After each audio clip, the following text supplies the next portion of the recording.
کاش کہ ہم کتاب اللہ کو اپنی زندگی اور اپنے شب و روز میں خضر راہ بنا لیں، اور یہ کتاب سراپا ہدایت ہے، سراپا نور ہے، اجالوں کی نقیب ہے یہ کتاب۔ جہاں کتاب اللہ کے ساتھ وابستہ ہونے کا حکم نامہ دیا، وہاں اہل بیت کی محبت کا سبق بھی سکھایا۔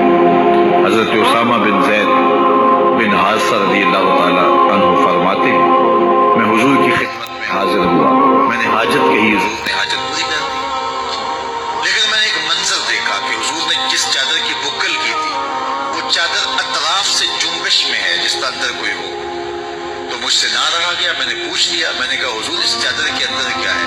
فکشفہ، تو حضور نے چادر کھول دی۔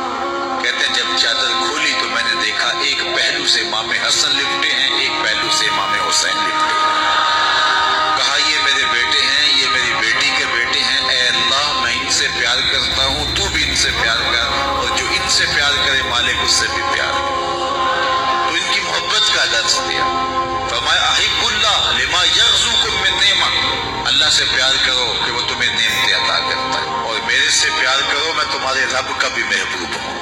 اعظم کی قبر پہ اللہ کروڑوں رحمتوں کا نزول کرے، کیا کمال کہہ گئے، اپنا معیار زمانے سے جدا رکھتے ہیں، ہم تو محبوب بھی محبوب خدا رکھتے ہیں۔ فرمایا مجھ سے پیار کرو میں تمہارے رب کا محبوب۔ اور تیسری بات پھر میرے حضور نے فرمائی وَأَحِبُّوا أَهْلَ بَيْتِي لِحُبِّي، اور میرے اہل بیت سے میری وجہ سے پیار کرو کہ وہ میرے اہل بیت ہیں، اور اس کی ترغیب دی اور اس کے لیے تحریص دلائی۔ بلکہ حضور نے ان کے فضائل بیان فرمائے، مناقب بیان کیے، ان کی عظمتوں کو بیان کیا، لوگوں کے سامنے ایسے اعمال ہیں حضور کے جس سے اہل بیت کی محبت دل میں پیدا ہوتی۔ ممبر پہ بیٹھے ہیں میرے حضور، امام حسن اور امام حسین آ رہے ہیں، حجرہ فاطمہ سے نکلے، چھوٹے بچے ہیں، کبھی گرتے ہیں کبھی سنبھلتے ہیں، حضور ان کے لیے خطبہ چھوڑ کے لینے کے لیے چلے جاتے ہیں۔ اللہ اکبر۔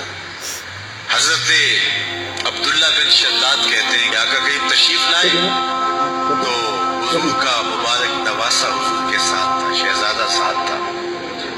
نماز کا وقت ہوا، اقامت ہوئی، حضور نماز پڑھانے کے لیے کھڑے ہوئے، تو جب سجدے میں گئے تو حضور نے سجدہ اتنا طویل کر دیا کہ صحابہ کو لگا جیسے اللہ کا امر آ گیا، یعنی حضور علیہ السلام وصال کر گئے یا پھر حضور پر وحی کا نزول ہو رہا ہے۔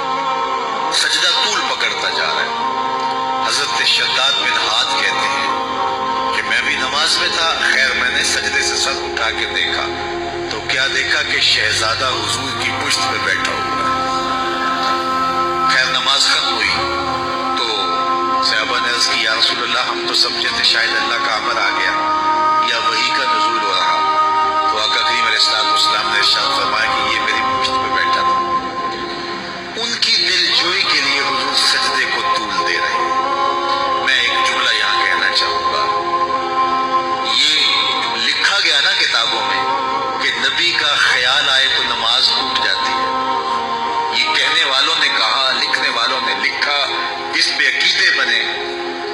میں بات نہیں کرتا کہ کون تھا، کس نے لکھا، جس نے بھی لکھا اور انہوں نے باتیں کی کہ نبی کے خیال سے نماز ٹوٹتی ہے، میں ایک ہی بات پوچھتا ہوں، میرے رسول کے خیال میں کون تھا کہ سجدے کو طول دے رہے تھے؟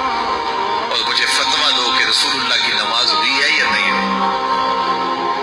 صاحب اگر نبی کے خیال میں امتی ہو تو نبی کی نماز نہیں ٹوٹتی، تو امتی کے خیال میں نبی ہو تو پھر امتی کی نماز کیسے ٹوٹ سکتی؟ باقی رہی بات خیال کی، آؤ بخاری اٹھاؤ۔ حضرت کعب بن مالک رضی اللہ تعالیٰ عنہ، یہ کون سے آبی ہیں جن کی بخشش کا اعلان، توبہ کا اعلان اللہ نے قرآن میں کیا۔ حضرت کعب بن مالک کہتے ہیں اصلیو قریبا منہ، جب میں کھڑا ہوتا حضور کے قریب ترین کھڑا ہوتا، کیوں قریب کھڑا ہوتا؟ فاصارقہ نظرا، اس لیے کہ نماز بھی پڑھتا رہتا، چوری چوری حضور کی دید بھی کرتا رہتا، نماز بھی ہوتی رہتی، رخ مصطفیٰ کی دید بھی ہوتی رہتی۔ حضور نے سجدہ لمبا کر دیا حسین کے لیے اور منبر چھوڑ دیا، پھر حسین نے بھی اس کی لاج نبھائی نہ کربلا۔